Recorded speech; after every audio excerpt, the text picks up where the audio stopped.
Conte à l'ouest. Conte à l'ouest. Conte à l'ouest.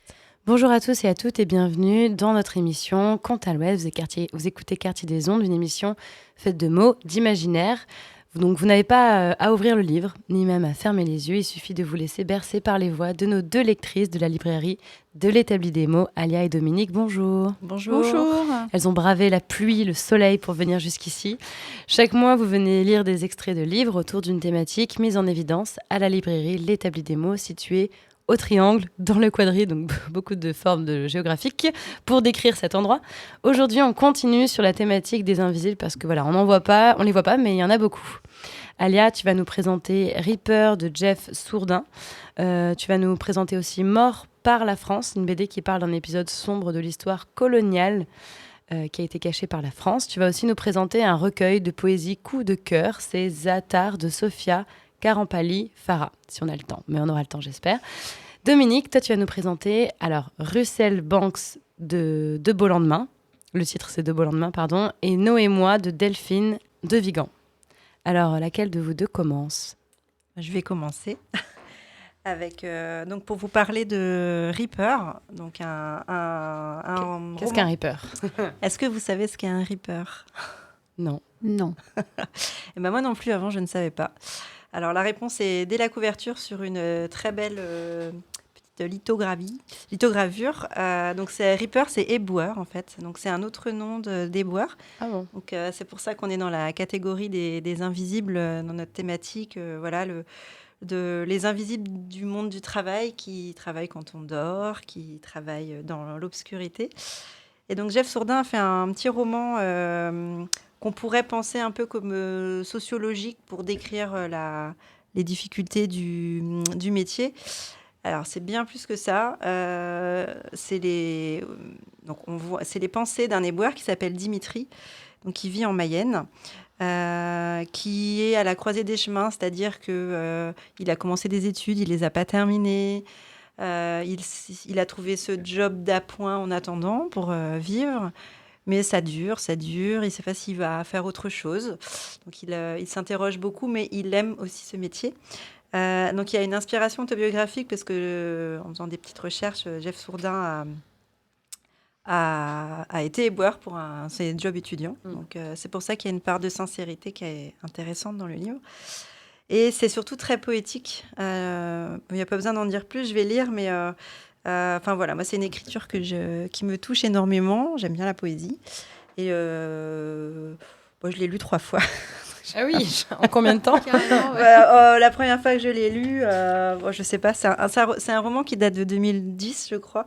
J'ai dû le lire vers 2015 la première fois. Et c'est paru à la part commune, à signaler quand même, maison d'édition rennaise. Donc voilà. Et Jeff Sourdin est un local, puisqu'il a vécu à Fougères et il est parti à Paris et il est revenu à Rennes a priori. Donc on est un vrai de vrai. Alors, donc j'ai 27 ans et à l'arrière d'un camion poubelle, je passe mon temps. C'est ma vie et elle ferait un excellent début de roman. J'ai 27 ans et je vis en dehors du temps comme un remplaçant assis sur son banc.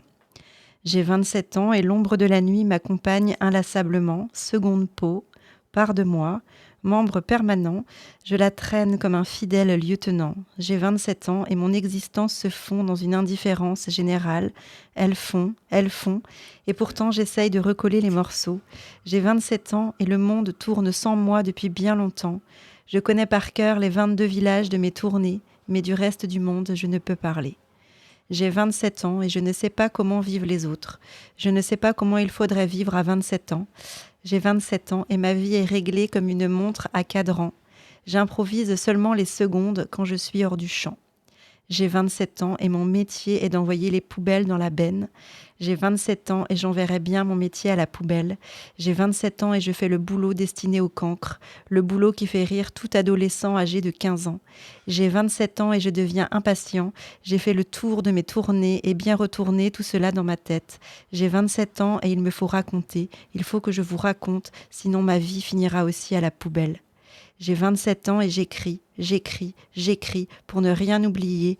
J'ai 27 ans et je suis le représentant des membres de mon espèce. Je dois vous transmettre que je n'existe pas et que nos mondes ne se rencontrent pas. J'ai 27 ans et je suis investie d'une mission de la plus haute importance. J'ai 27 ans et je n'ai que 27 ans pourtant. Voilà, donc c'est quasiment les premières lignes, en guise d'accueil du lecteur, un peu d'introduction.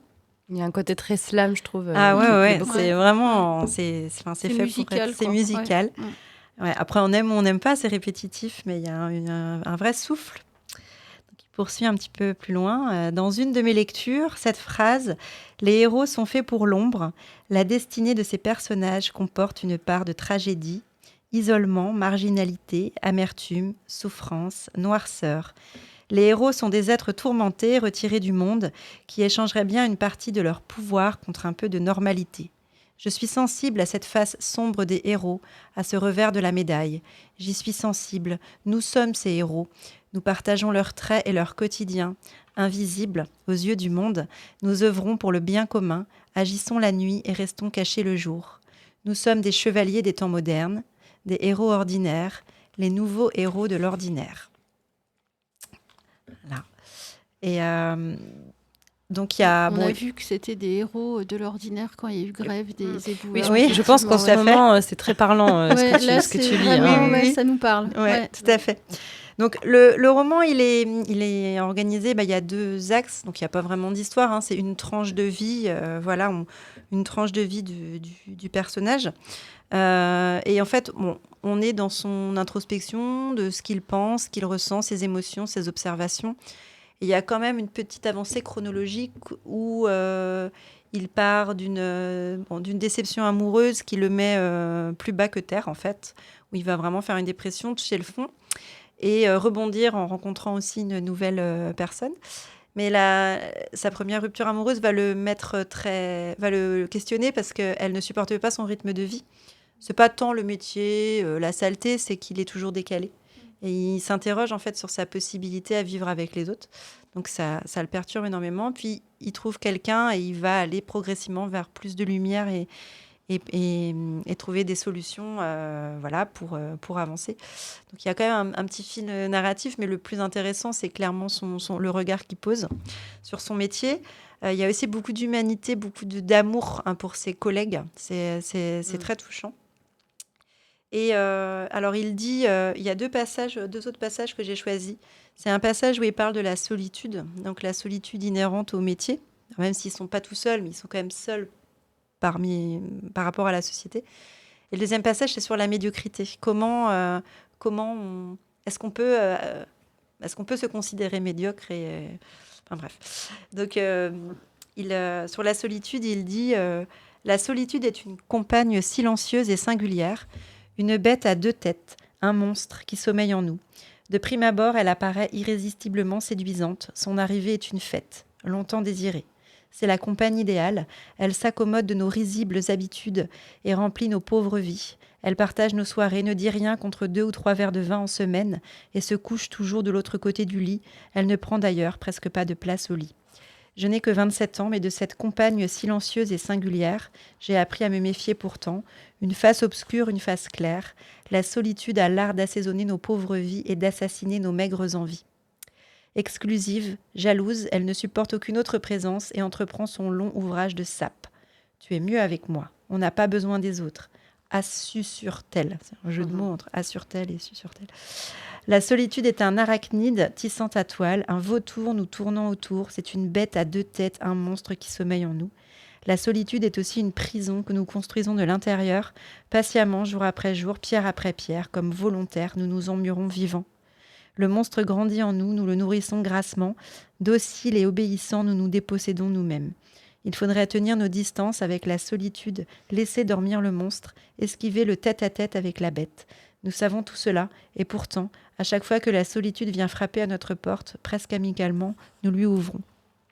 Alors, j'ai bien aimé ce passage sur la solitude parce que c'est clairement lié au rythme de vie qui l'impose. Enfin, c'est difficile d'avoir une vie sociale, de sortir. Et son métier aussi, peut-être qu'il déconsidère par rapport aux autres, ou il en parle de ça ou... On le sent toujours... Parce qu'il y a des moments où il dit qu'il en a assez, puis des moments où il aime ça, en fait. Il aime ce côté solitaire, de voir la nature, de voir le jour se lever, d'être avec des gens humbles. Il se sent en sécurité avec eux. Toujours une hésitation. Et on sait combien de temps il fait ce métier ? Alors là, Dimitri, le personnage, je pense que c'est je sais pas, 2-3 ans. C'est difficile de se rendre compte. Et lui, l'auteur, je pense que ça a été un job étudiant pendant, je sais pas, 2-3 étés. Et donc sur la médiocrité, parce que justement, qu'est-ce qu'être médiocre en fait, ça interroge tout le monde dans sa vie. Qu'est-ce qu'être médiocre dans sa vie ? La médiocrité s'était installée dans ma vie. Sans crier gare, ni préavis, elle avait envahi ma pauvre vie. La médiocrité est ainsi. Elle arrive à l'improviste, sans tambour ni trompette. Chien-dent dans la chien-lit de nos existences, elle s'insinue partout. Elle est dans notre manque d'imagination. Dans nos petites trahisons, dans tout discours télévisuel, artificiel, consensuel, dans toute réplique poussive, répétitive, elle est dans notre lâcheté récurrente, dans notre indifférence, dans notre insignifiance. La médiocrité s'insinue partout, envahit tout notre espace, se déplace très vite avec sa bande de mots MAUX tard. Vulgarité et banalité, ses meilleurs amis. À la médiocrité, il faut livrer une lutte sans pitié, c'est le combat ordinaire, le combat quotidien. La médiocrité nous invite à glisser gentiment en sa compagnie, à emprunter le chemin de la pente, le chemin de la descente. Nous savons que seul le sommet vaut la peine, mais irrésistiblement nous glissons vers la plaine. Nous savons qu'il faut résister, que nous valons plus que cela, mais nous nous perdons tout de même. L'appel de la médiocrité est le plus fort. J'ai eu 28 ans récemment, donc en gros ça fait 1 an. Là on est vers la fin du livre. Et l'envie d'un bond en avant, j'ai lancé l'assaut en mettant le point final à 1001 même journée. Et ce matin, la médiocrité s'est repliée, laissant à sa place, reposant sur mon lit encore endormi, un bout de femme à la volupté trop rare. J'ai 28 ans maintenant et cette mini-bombe humaine allongée à mes côtés ne se doute même pas de l'impact qu'elle laisse sur moi. J'ai 28 ans et la Terre tourne beaucoup plus vite ces derniers temps. Une question de révolution certainement. J'ai 28 ans et j'ai toujours préféré les années paires aux années impaires. Je sais que le combat n'est pas gagné, pas de trêve, pas de traité. La lutte contre la médiocrité est sans pitié. J'ai 28 ans et j'attends la réplique, j'affûte mes pics. Lutter contre la médiocrité est un combat ordinaire, un combat quotidien. Voilà. Moi, j'ai beaucoup aimé l'écriture et je pense c'est forcément un livre qui nous parle à chacun, parce que même si on est loin d'avoir les mêmes expériences de vie, on est toujours dans la question de... À un moment donné, on doit faire des choix. Est-ce qu'on fait les choix de la facilité ? Est-ce qu'on fait le choix de se mettre en marge ? Est-ce qu'on fait... Et du coup, c'est assez émouvant, parce qu'on peut se mettre à sa place. Aussi. Et du sens. Du sens à mettre derrière les choix. Donc voilà, j'ai beaucoup aimé. Et donc, il a écrit d'autres livres. Rapidement, il a 3 autres romans. Donc, son dernier roman date de 2017. Et j'ai beaucoup aimé aussi tous ses livres. Celui-ci était son premier. Voilà. Est-ce qu'on passe à une lecture avec toi, Dominique ? Alors, moi, je vais passer à Delphine de Vigan. Ça s'appelle No et moi. C'est un roman qui date un petit peu. D'ailleurs, quand on a mis en place la table sur les invisibles à la librairie, il est en poche. Donc c'est un livre qui date du début des années 2000, 2007 en fait, au tout début des années 2000. Donc Delphine de Vigan depuis est devenue assez connue. C'est un des romans qui l'a vraiment fait connaître au début où elle écrivait. Et là, c'est l'histoire d'une... Alors, je l'ai relu, en fait, parce que je l'avais lu à l'époque et ça me semblait correspondre, puisque c'est l'histoire d'une jeune fille, une adolescente un petit peu perdue parce qu'elle est surdouée et il y a un problème dans sa famille, mais que je ne dévoilerai pas, puisque ça explique quand même beaucoup de choses. Et elle est un peu livrée à elle-même, quoi. Elle se balade, elle se promène, elle occupe un peu son temps. Et à un moment, elle va croiser une jeune femme qui est SDF, et elle va décider un petit peu, pour créer un lien avec elle, de décider de faire un exposé sur les SDF. Donc ça démarre un peu comme ça. Oui. Et là, je vais lire un premier passage. Je ne sais pas finalement ce qu'il a décidé à accepter. Donc là, c'est le personnage de No, qui accepte les interviews et des rendez-vous réguliers. Je suis revenue quelques jours plus tard. Elle était devant la gare, en face de l'antenne de police. Il y a un vrai campement de sans-abri, avec des tentes, des cartons, des matelas et tout. Elle était debout, elle discutait avec eux. Je me suis approchée, elle me les a présentés d'abord, la mine solennelle, droite comme un i. Roger, Momo et Michel, puis main tendue vers moi, Lou Bertignac, qui vient pour m'interviewer. Momo s'est marré, il n'avait plus beaucoup de dents. Roger m'a tendu la main et Michel s'est renfrogné. Roger et Momo voulaient que je les interviewe aussi, ça les faisait rire. Roger a approché son poing comme un micro sous le menton de Momo. « Alors Momo, ça fait combien de temps que t'as pas pris un bain ?» Moi, je n'étais pas à l'aise, mais j'essayais de faire bonne figure. J'ai expliqué que c'était pour le lycée, qu'ils n'allaient pas s'imaginer qu'ils allaient passer au journal de 20h, et que l'enquête portait uniquement sur les femmes. Roger a dit que tout ça, c'était la faute aux tocards du gouvernement, et que les politiques, c'était tous de la merde. J'ai fait oui de la tête parce qu'il valait mieux être d'accord de toute façon. Il a sorti d'un sac en plastique un vieux bout de saucisson sec, dont il a coupé quelques tranches qu'il a offertes à la ronde, sauf à Momo, sans doute parce qu'il ne pouvait pas en manger avec si peu de dents. Je n'ai pas osé refuser, même si je dois avouer que ça ne me disait rien qui vaille, j'aurais eu trop peur de le vexer. J'ai avalé presque tout rond, sans mâcher. Ça avait le goût de rance. Je crois que je n'ai jamais rien avalé d'aussi mauvais, et pourtant je mange à la cantine. Nous nous sommes dirigés vers le café, No et moi. Je lui ai dit qu'ils étaient sympas, ses copains. Elle s'est arrêtée, m'a répondu « Dehors, on n'a pas d'amis ». Le soir, quand je suis rentrée, j'ai noté la phrase sur mon cahier. Donc, ce qui m'a... Alors, moi, je l'ai relu, ce livre, et les phrases sont très simples, très longues. Très descriptif. Voilà. Ouais, on dirait qu'il y a un premier jet comme ça. Voilà, et c'est coupé par des virgules, et c'est même un livre, je pense, qu'on pourrait conseiller à des ados. Il est conseillé au collège. Ouais, bah on voilà, le fait c'est lire ça. Ouais. en 4e, 3e, pas mal. Ouais, ça me faisait penser à ça. Donc, elle va la rencontrer régulièrement. Et là, c'est un nouveau rendez-vous donc à la gare. Elle se donne rendez-vous dans une brasserie. J'avais cru comprendre qu'elle espérait quelque chose en échange. La première fois, quand je lui ai tendu le paquet que j'avais préparé, elle est devenue blême, d'un seul coup. Elle a dit « Qu'est-ce que tu crois ?»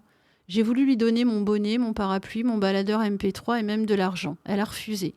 La seule chose qu'elle accepte, c'est que je paye ce qu'elle boit. Depuis une semaine ou deux, je lui donne le compte exact la fois d'avant pour qu'elle puisse m'attendre au café. Il faut dire qu'il commence à faire froid. Les 2 fois, elle a dépensé les sous avant de venir, mais maintenant, le serveur nous connaît. Il la laisse s'asseoir et commander. J'ai dit à mes parents que je préparais un exposé avec Léa Germain et que j'allais chez elle pour travailler. Ils sont contents que je me sois fait une amie. Ils trouvent ça positif. Comme j'ai dilapidé tout l'argent que ma grand-mère m'avait donné pour mon anniversaire, prévu initialement pour m'acheter l'Encyclopédia Universalis en CD-ROM, j'invente des sorties au cinéma avec des élèves de la classe. 8 € à chaque fois. Quand je rentre, je raconte des scènes avec beaucoup de détails inventés, parce que de toute façon, mes parents ne vont jamais au cinéma. Et puis je donne mon opinion sur le film, je pioche dans 20 minutes ou à nous Paris. Les journaux gratuits qu'on trouve dans le métro, je brode et j'ajoute ma petite touche personnelle. Donc on voit que le personnage Lou, cette adolescente un peu paumée, on ne sait pas qui est qui dans l'histoire. On a l'impression au début que c'est cette gamine un peu paumée d'un milieu relativement favorisé qui va l'épauler et qui va épauler No. Et en fait, on s'aperçoit au fil du roman peut-être que ça peut être l'inverse. Donc, ils vont décider, je dis « il » parce qu'elle a un petit copain au collège, et ils vont décider de tenter un hébergement de No chez Lou pour essayer de voir un petit peu comment ils peuvent l'aider, vu que le froid arrive. Donc là, je donne un autre passage où elle parle d'un SDF qu'elle connaît, parce que évidemment, au fur et à mesure de l'histoire, plus ça va aller, plus elle va faire attention aux SDF. Et moi-même, je me suis aperçue qu'en relisant ce livre, l'autre jour, j'étais plus attentive dans la rue. Et malheureusement, le livre date de 2007, mais il y a beaucoup de SDF dans toutes les rues, quoi. Donc je regardais plus attentivement et j'imaginais encore plus leur détresse, je pense, qu'auparavant, où malheureusement on s'habitue. Donc là, elle parle d'un certain Mouloud. Il y a quelques jours, Mouloud est mort. Depuis 10 ans, il vivait dehors, dans notre quartier. Il avait sa grille de métro, au croisement de 2 rues, dans un renfoncement, juste à côté de la boulangerie. C'était son territoire. Sur le trajet de l'école élémentaire, pendant quelques années, je l'ai vu là, tous les matins et tous les soirs. Les élèves le connaissaient bien. Au début, on avait peur de lui, et puis on s'était habitué, on le saluait, on s'arrêtait pour discuter. Il refusait d'aller dans les foyers parce qu'il n'acceptait pas son chien, même quand il faisait très froid. Les gens lui donnaient des couvertures, des vêtements, de la nourriture. Il avait ses habitudes au café d'en face. Il buvait du vin dans des bouteilles en plastique. Pour Noël, on lui offrait des cadeaux. Mouloud était kabyle, il avait les yeux bleus, il était beau. On racontait qu'il avait été ouvrier chez Renault pendant 10 ans. Et puis un jour, sa femme était partie. Mouloud a eu un malaise, on l'a emmené à l'hôpital et le lendemain, on a su qu'il était mort d'une embolie pulmonaire. Mon père a appris la nouvelle par les propriétaires du café, là où Mouloud s'était installé. Les gens ont commencé à coller des affiches, des lettres, des hommages et même une photo de lui. Ils ont allumé des bougies et déposé des fleurs. Le vendredi suivant, il y a eu un rassemblement. Une centaine de personnes sont venues autour de sa tante qui était restée là. Personne n'avait voulu y toucher. Le lendemain, le Parisien a publié un article sur Mouloud avec une photo de son coin transformé en hôtel. La dame du bar d'en face a recueilli le chien de Mouloud. Les chiens, on peut les prendre chez soi, mais pas les SDF. Moi, je me suis dit que si chacun d'entre nous accueillait un sans-abri, si chacun décidait de s'occuper d'une personne, une seule, de l'aider, de l'accompagner, peut-être qu'il y en aurait moins dans la rue. Mon père m'a répondu que ce n'était pas possible. Les choses sont toujours plus compliquées qu'il y paraît. Les choses sont ce qu'elles sont. Et il y en a beaucoup contre lesquelles on ne peut rien. Voilà sans doute ce qu'il faut admettre pour devenir adulte. Et c'est vrai que ces morts anonymes, ça se produit très régulièrement. Moi, je travaille dans une école et il n'y a pas très longtemps, il y a un SDF qui dormait dans le square depuis le mois de septembre. Et en fait, il est décédé un matin, comme ça, de froid. Ça devait être vers le mois de février. Et là, vraiment, entre nous, on en a discuté et certains donnaient un peu d'argent, certains donnaient une boîte de tic-tac, etc. Mais tout ça, ça ramène aussi à ces réalités qui sont vraiment très émouvantes sur le fond, quoi. Donc, sur la suite du livre, en fait, elle va l'héberger chez elle. Et là, je ne dévoilerai pas la suite, puisque, en fait, ça raconte un peu comment ça se passe. Et on ne sait pas si c'est une aide de l'héberger ou pas, et du devenir de ces personnes qui sont dans une telle rupture malgré elles, qu'on se demande si elles peuvent, à un moment, se réadapter à ce que nous, on considère comme une vie ordinaire, quoi. Un dernier petit passage plus sur une description, en fait. Je sors par la grande porte perdue au milieu du flot. Sur le trottoir d'en face, je l'aperçois. Je l'aperçois tout de suite. Un point sombre dans la lumière du soir. No m'attend. Elle s'est souvenue du nom de mon lycée et elle est venue. Elle ne traîne pas avec elle son habituel barda, seulement un sac qu'elle porte en bandoulière. No est là. Il me suffit de traverser la rue. De loin, ça se voit qu'elle est sale. Son jean est maculé de traînées noires, ses cheveux collés par petits paquets. Je reste comme ça, plusieurs minutes, immobile, bousculée par les élèves. Il y a le bruit des mobylettes, les rires, les éclats de voix, comme un tourbillon autour de moi. Il y a moi, en face d'elle. Quelque chose me retient. Alors je remarque ses yeux gonflés, les traces sombres sur son visage, son incertitude. D'un seul coup, je n'ai plus d'amertume ni de ressentiment, seulement l'envie de la prendre dans mes bras. Je traverse, je dis viens. Elle me suit jusqu'au bar Beauté. Les gens nous regardent. Les gens nous regardent parce que No vit dans la rue. Et ça se voit comme le nez au milieu de la figure. Ah oui. Et est-ce que l'explication tu disais, tu voulais pas dire qu'est-ce qui lui arrive dans son enfance, parce que ça dévoile beaucoup de choses. Qu'est-ce que ça apporte dans le récit ? Alors, ce qui arrive dans l'enfance et dans la famille, c'est de la jeune femme qui l'héberge. Oui. Et on se dit que si il n'y avait pas eu cet événement tragique, je pense qu'elle serait un petit peu passée à côté en disant je pourrais peut-être faire quelque chose, mais je le fais pas. Enfin, comme tous, des fois, on est pris dans des vies, et on se donne pas la peine de faire les choses. Et là, ça éveille en fait sa sensibilité aux autres. Et essayer de voir comment on peut un peu, des fois, se maintenir les uns les autres, quoi, être solidaires un petit peu les uns des autres. Ouais, il est fort ce livre parce que justement tout ça, on le reçoit bien, ce message-là, mais sans que ce soit enfoncer des portes ouvertes, quoi, sans que ce soit trop facile. Et c'est pas moralisateur non plus. Non, puis ça pourrait être un peu facile, quoi, d'aborder ces thèmes-là et pas du tout. C'est toujours très, je sais pas, un peu aérien, un peu.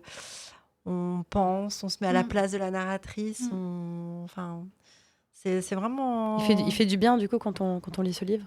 Ou ça fait justement... Ça fait réfléchir. Ça fait un peu de peine ça aussi. fait... Oui, Ça- c'est un livre ouais, émouvant. c'est émouvant par moments. Ça réouvre les yeux sur des réalités qu'on oublie un Il petit n'y a peu. pas de misérabilisme, quoi. Il Oui, y a voilà, pas c'est de- ça. Il n'y a pas de jugement, surtout. Il n'y a pas de jugement. Alors, je propose qu'on fasse une petite pause musicale. On espère que vous n'allez pas partir trop dans la mélancolie, mais on va écouter La mélancolie de Miossec. Vous écoutez Quartier des Ondes dans Contes à l'Ouest. On se retrouve juste après pour la suite des lectures.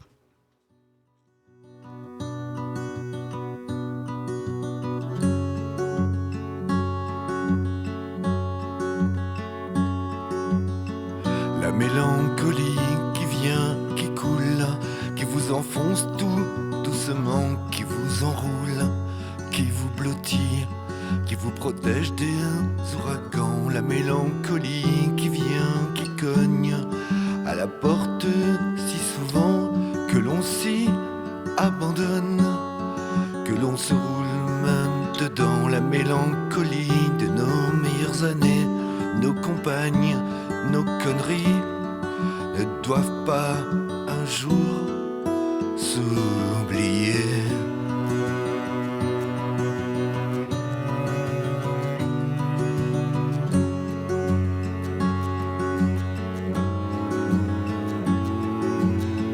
Nos mélancolies se mélangent, mon ange, s'en mêlent dans nos vies de petits blancs, dans tous ces souvenirs d'école et de tout le tremblement. La mélancolie comme une anomalie qui démolit tout doucement, qui vous demande, qui vous explique qu'on n'est plus des enfants. La mélancolie qui coule de source, qui colle au corps et qui vous crée des putains d'emmerdements.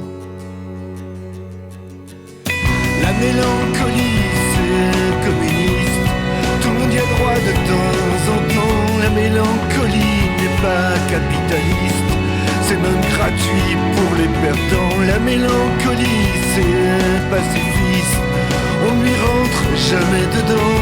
La mélancolie, oh tu sais ça existe, elle se prend même avec des gants. La mélancolie c'est pour les syndicalistes, il faut juste ta carte de permanent. La mélancolie c'est communiste, tout le monde y a droit de temps en temps. La mélancolie n'est pas capitaliste, c'est même gratuit pour les perdants. La mélancolie c'est pacifiste, on lui rentre jamais dedans.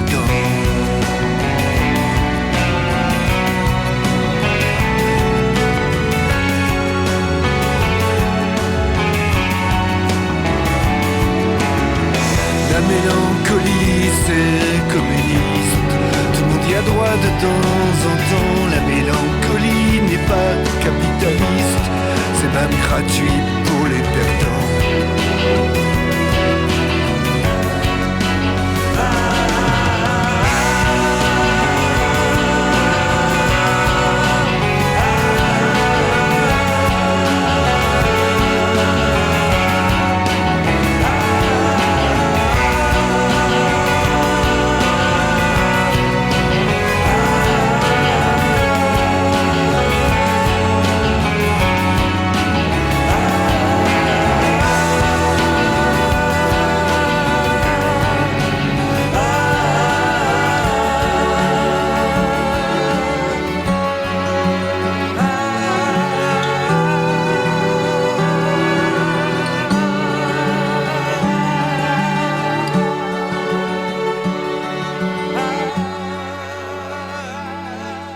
La mélancolie de Miossec, un morceau choisi par Alia. Je crois que tu es une fan de Miossec. Oui, j'aime bien Miossec.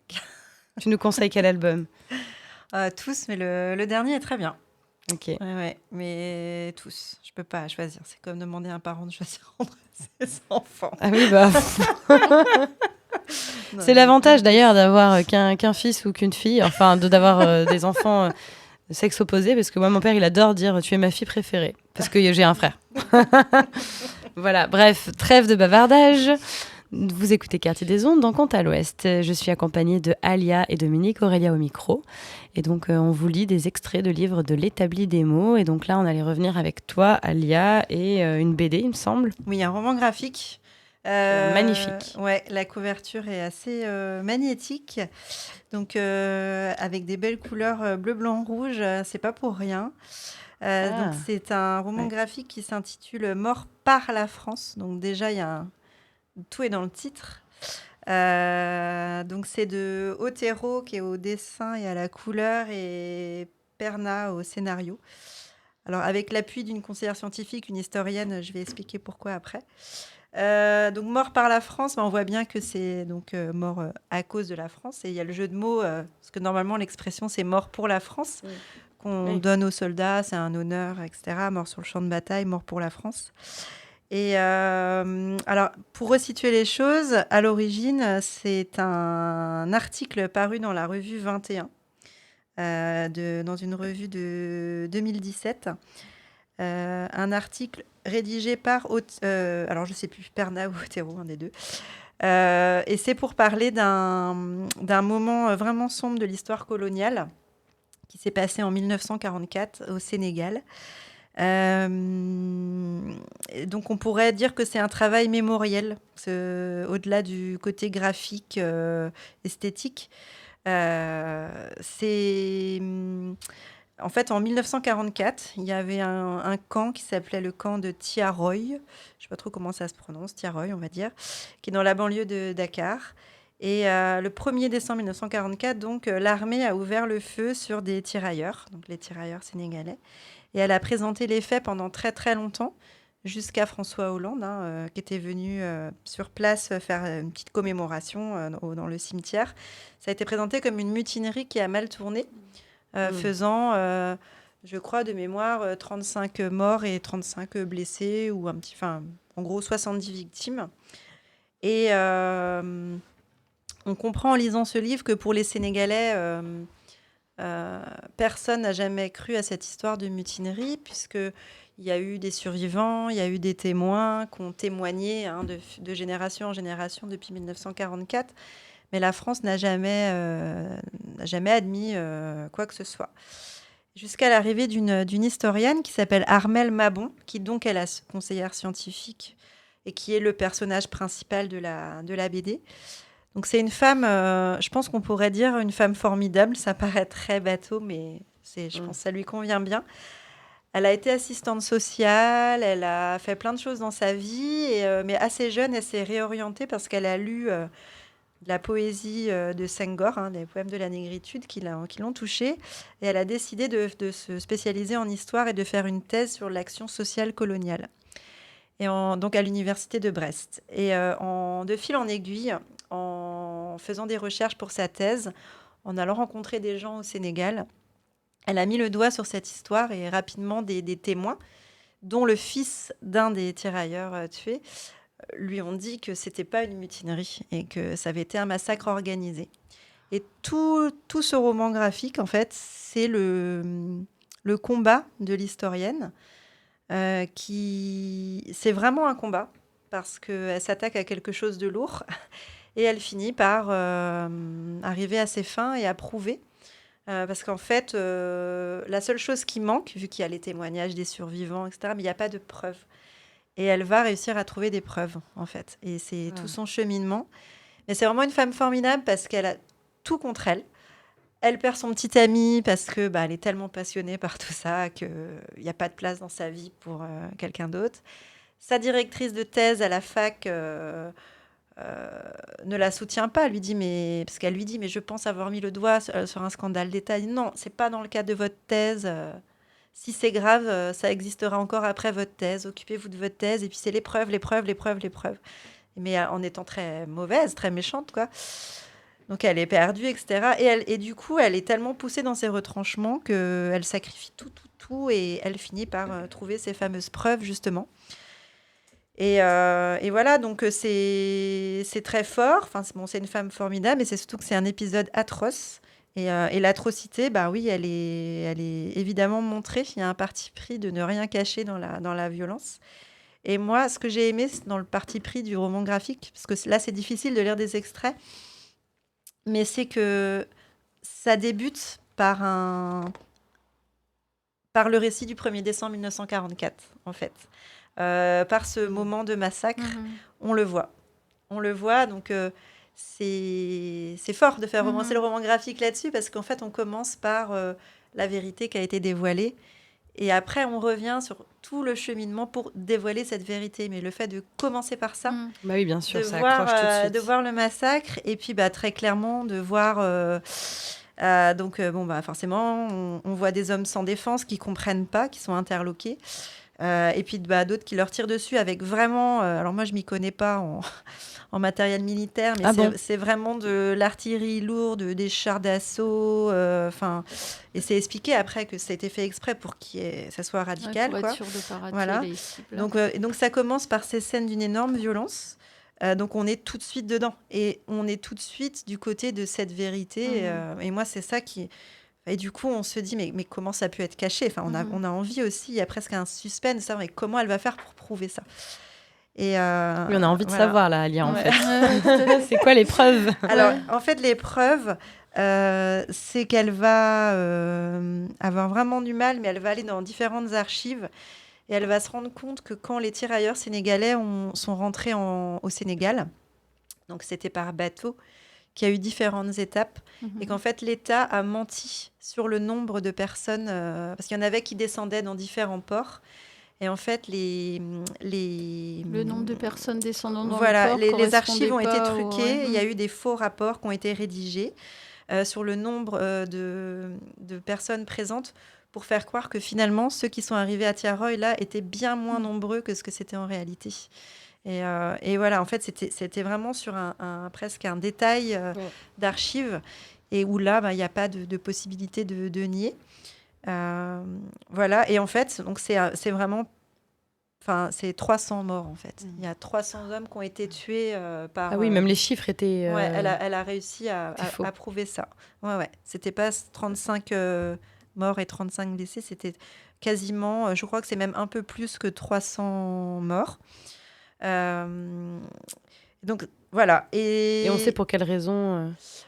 Alors, la raison, organise ce massacre. Oui, alors la raison, en fait, c'est parce que, donc ça, par contre, ça a été dit au moment du mensonge, de la mutinerie, c'est qu'ils réclamaient leur solde. Ils n'avaient pas été assez payés, voire certains, pas du tout.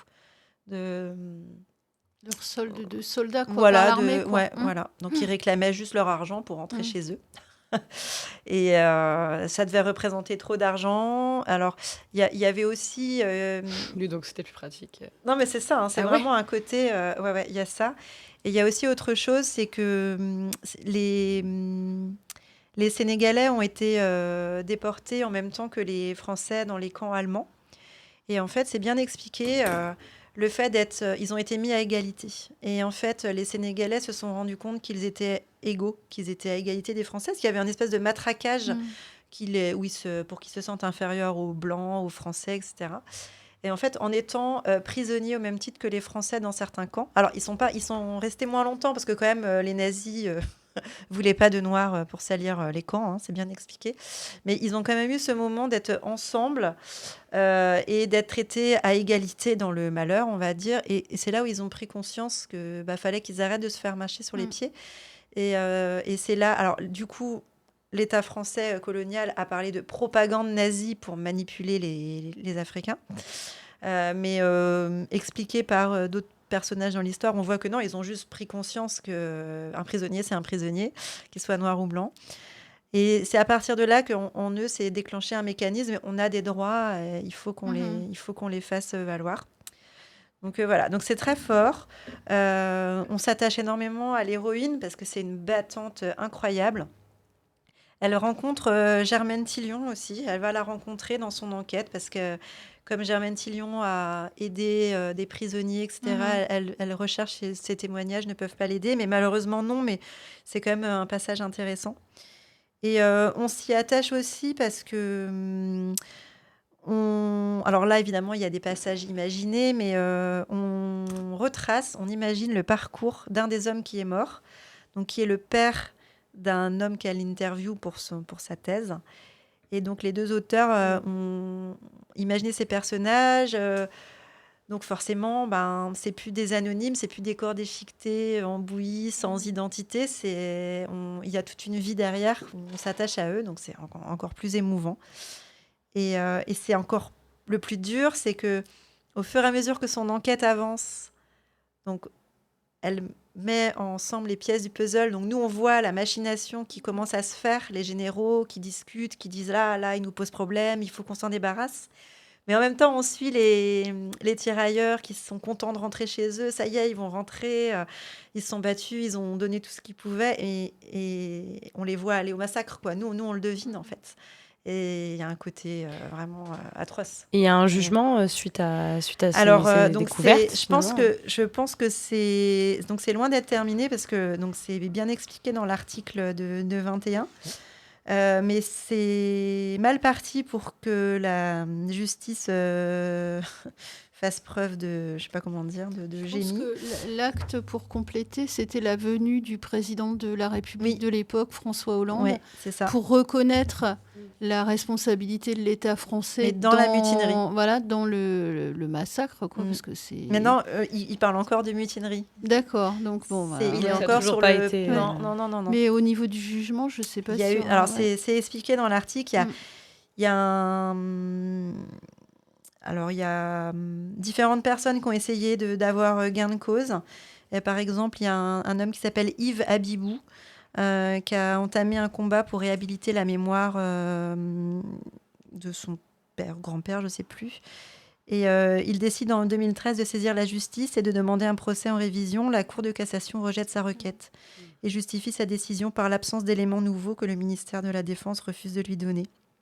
Et c'est là où c'est terrible, parce qu'en plus, le roman graphique se termine par une photo d'un acte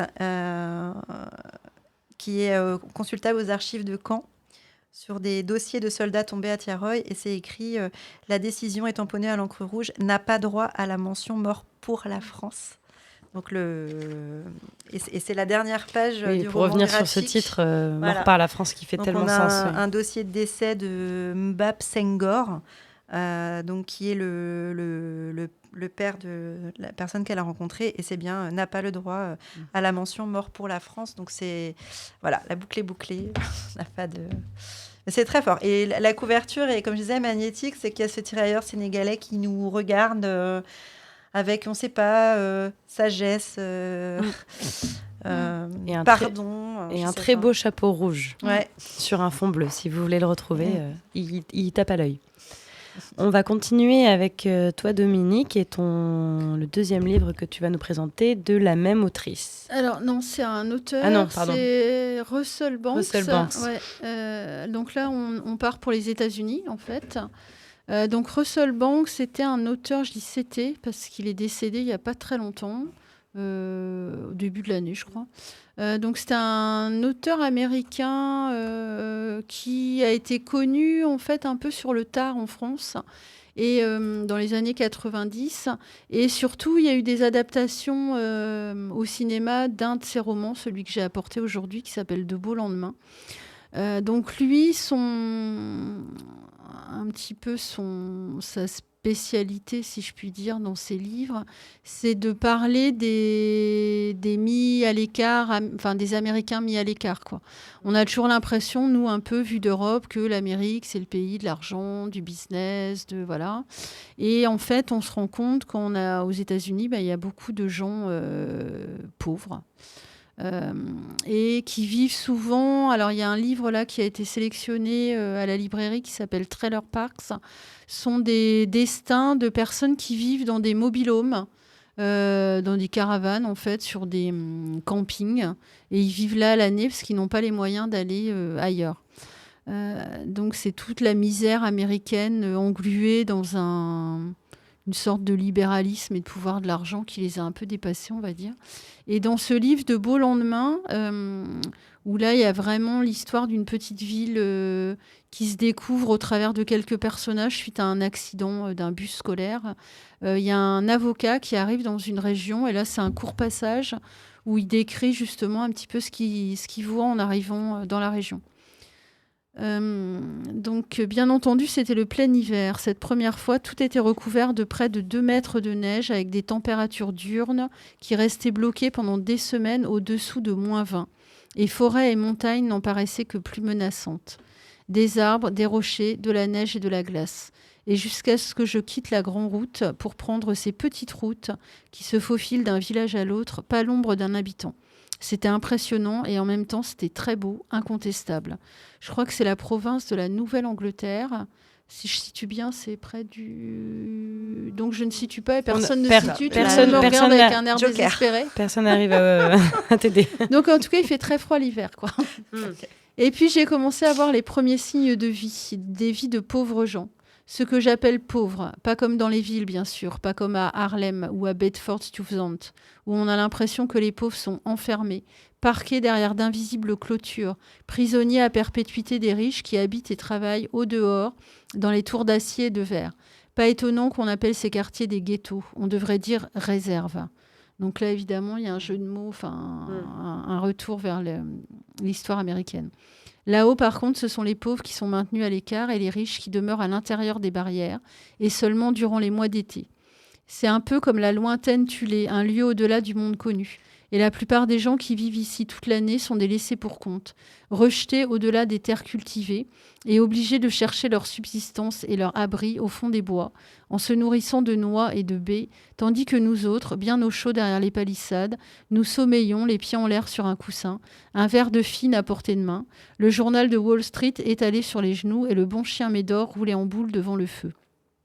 J'exagère évidemment, mais pas tellement, parce que c'est l'impression qu'on a quand on navigue sur ces routes, dans sa chouette Mercedes, et qu'on voit passer ces maisons rapiécées, avec leurs feuilles de plastique battant aux fenêtres, leurs perrons effondrés, leurs tas de bois, les camions rouillés et les voitures bonnes pour la ferraille qui sont garées devant. Ces restaurants routiers aux devantures condamnées par des planches et ces motels décrépits qui ont perdu leur clientèle à cause de l'autoroute construite par Rockefeller à l'usage des touristes républicains du sud de l'État et des poids lourds qui transportent des marchandises entre New York et Montréal. C'est étonnant comme les gens qui vivent dans de beaux endroits reculés s'imaginent toujours qu'une autoroute à 6 voies ou un aéroport international vont leur amener des touristes, lesquels résoudront tous leurs problèmes, alors qu'inévitablement, les seuls que ça enrichit habitent ailleurs. Les autochtones finissent par haïr les touristes, les inconnus, les étrangers. Ces gens riches qui les emploient désormais à temps partiel comme domestiques, jardiniers, serveuses, gardes-chasse, réparateurs. L'argent qui vient de la ville retourne toujours à sa source, avec intérêt, demandé à un Africain. Donc voilà, il fait le lien et on voit que la misère n'a pas de frontières, on va dire, puisque là, c'est vraiment les déclassés des États-Unis. Et dans le livre Trailer Park, ça insiste vraiment là-dessus aussi. Ça fait penser un petit peu à l'Amérique de Trump, les déclassés, le sentiment de déclassement.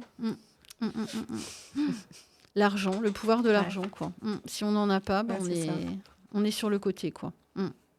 Oui, puis il n'y a pas comme on dit, les aides qu'il peut y avoir en France, donc même la santé, tout le reste doit complètement exclure les personnes.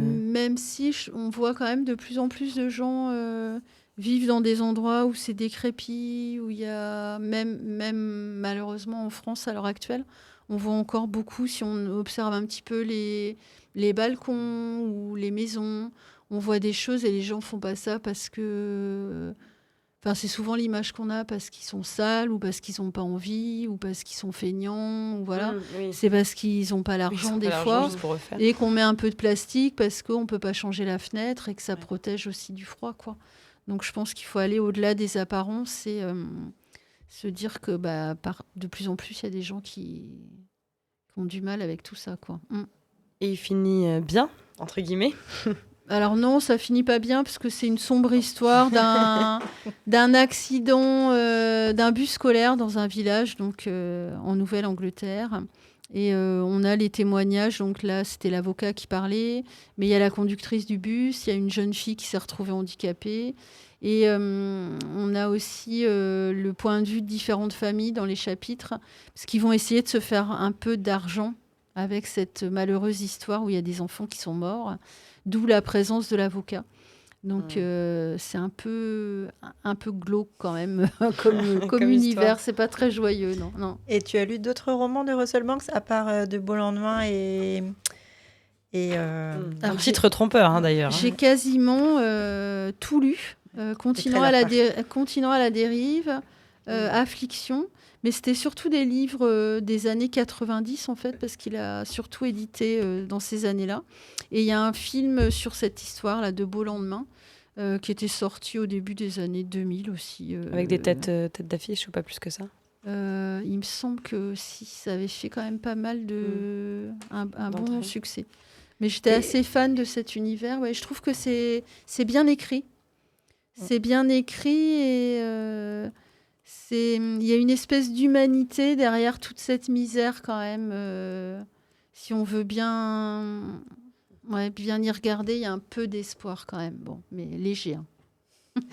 Ok. Est-ce qu'on terminerait pas cette émission avec un peu de poésie? Oui, d'accord. Donc, je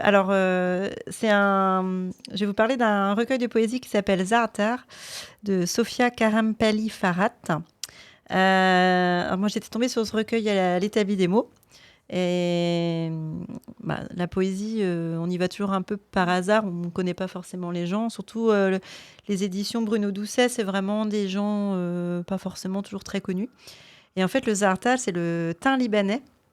Et voilà, c'est très bon. J'aime beaucoup le Za'atar. Donc, en voyant un roman...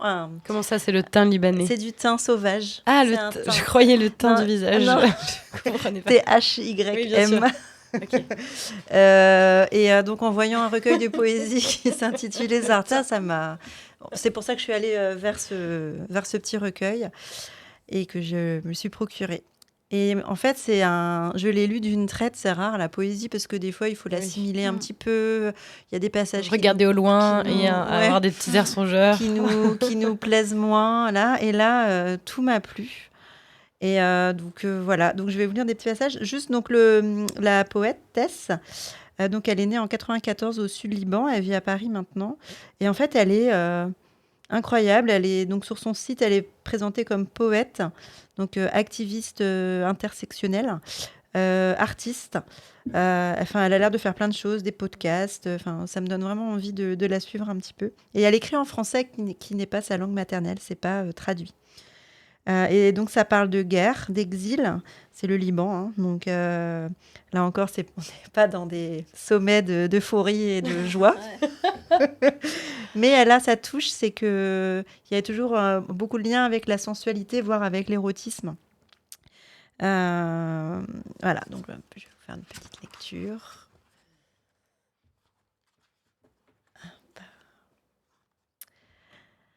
Viens, assieds-toi à ma table. Je t'accueillerai volontiers, je te verserai du thé, tu me verseras tes mots. Nous boirons ensemble. Ensuite, toi à ta tasse, moi à tes lèvres. Viens, assieds-toi à ma table, parle-moi, et si mon stylo se vide de son encre, n'aie crainte. Pense à tous ceux tombés sous les bombes, leur sang n'a encore servi à rien. Il sera l'encre de ton poème. Viens, assieds-toi à ma table, parle-moi, donne-moi ta haine, j'en ferai un poème. Ouais, c'est très descriptif et... Ouais. Et de cet exil, j'ai détaché un matin, à l'aube douce, au crépuscule sauvage. Du temps se perd dans l'exil, le temps ne suffit plus, le temps coule de cet exil. J'ai détaché un matin, j'ai emporté, et l'aube et le crépuscule, j'ai brodé à mon carnet, et la terre et le ciel et les astres, fidèles au lieu picor. Mes mots m'arrosent, mes cheveux fleurissent, jasmin, sambac, coquelicot, sumac, sésame, marguerite, cyclamène, violette, Za'atar, Za'atar, Za'atar. L'exil dure, toujours un matin, mais que faire avec une seule aube et que faire avec un crépuscule? S'il me restait un matin, un seul, je reprendrais en Amazone le chemin du retour. Victorieuse, j'irais dompter le soleil. Ah, ça fait du bien. Il y a beaucoup d'images, oui, c'est sûr. Un petit dernier. Beyrouth, viens à moi que je te déshabille. Viens, j'ôterai ton vieux collier de perles confessionnel. Je nouerai à ta nuque cette frontière parfumée aux Za'atar. Viens, les guerres ont épuisé ton buste sublime. Repose-toi sur mon épaule, endors-toi, endors-toi. Viendra un autre jour à l'aube, se déversera écarlate sur les pores de tes murs, endors-toi, endors-toi. Beyrouth, viens à moi, 100 fois voulu, 1000 fois violé. Tu dois être terrifiée, mais n'aie crainte dans mes bras. Tu luiras, belle libre laïque. Viens, les autres comprendront, et n'aie crainte après tout. Tu le sais très bien, c'est toi que j'aime. La belle déclaration d'amour. Césatar de Sofia Karampali Farhat. Merci Alia, merci Dominique pour la lecture de tous ces livres. On rappelle que tous ces livres, vous pouvez les retrouver à l'établi des mots, sur une petite table, à droite ou à gauche quand on rentre à droite, il me semble. Ça dépend par quelle porte vous rentrez. Il y a 2 portes. Bon, ça sera à droite ou à gauche, mais vous retrouverez. Il y a des petits mots en général écrits dessus, avec des petites explications, sûrement faites par vous. Oui, tout à fait. Et puis j'ai pu voir aussi qu'il y avait donc l'établi des mots, j'ai pu voir une petite actu comme quoi vous allez proposer un rayon de livres d'occasion à partir du 13 mai. Oui. Donc voilà, c'est le moment de se jeter dessus. C'est 200 livres à peu près. Oui, un fonds de 200 livres pour commencer, livres de poche d'occasion. Et vous savez un peu quel type de livre il va y être présenté ou pas forcément? Alors pour l'instant, ça commence c'est surtout des fictions. Donc il n'y a pas forcément d'essais ou de poésie. C'est des fictions. Voilà, des romans. Tout ce qu'il faut. Voilà. C'était Aurélia au micro. On se retrouve le mois prochain avec peut-être vous, peut-être vos compères. On va rediscuter de tout ça. Vous écoutez Conte à l'Ouest sur Quartier des Ondes. À tout bientôt. Et on va se quitter avec un morceau qui nous semblait assez cohérent, qui s'appelle Le Poinçonneur des Lilas de Serge Gainsbourg, évidemment. Vous écoutez Quartier des Ondes. Je suis le poinçonneur des lilas, le gars qu'on croise et qu'on ne regarde pas. Y a pas de soleil sous la terre, drôle de croisière. Pour tuer l'ennui, j'ai dans ma veste les extraits du Reader Digest. Et dans ce bouquin, y a écrit que des gaz la coule douce à Miami. Pendant ce temps que je fais le zouave au fond de la cave, paraît qu'il y a pas de saut métier. Moi je fais des trous dans des billets. Je fais des trous, des petits trous, encore des petits trous. Des petits trous, des petits trous, toujours des petits trous. Des trous de seconde classe, des trous de première classe. Je fais des trous, des petits trous, encore des petits trous. Des petits trous, des petits trous, toujours des petits trous. Des petits trous, des petits trous, des petits trous, des petits trous.